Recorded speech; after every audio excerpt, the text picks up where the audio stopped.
اعوذ باللہ من الشیطان الرجیم بسم اللہ الرحمن الرحیم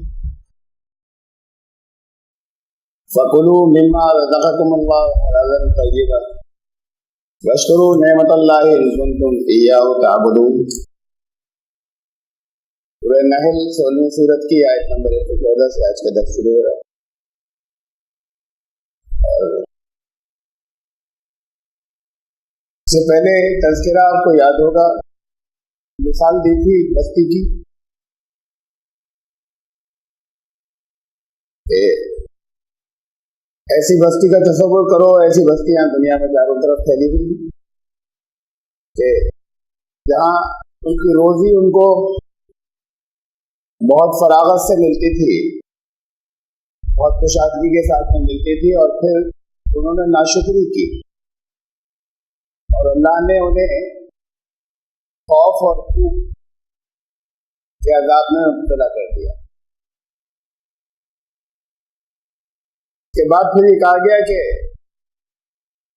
ناشکری کی بات آئی تو پھر وہاں سے پھر سلسلہ کلام ادھر چلا کہ خاص طور سے کھانے پینے کی چیزوں کے لیے کچھ ہدایتیں درمیان میں کچھ آیات میں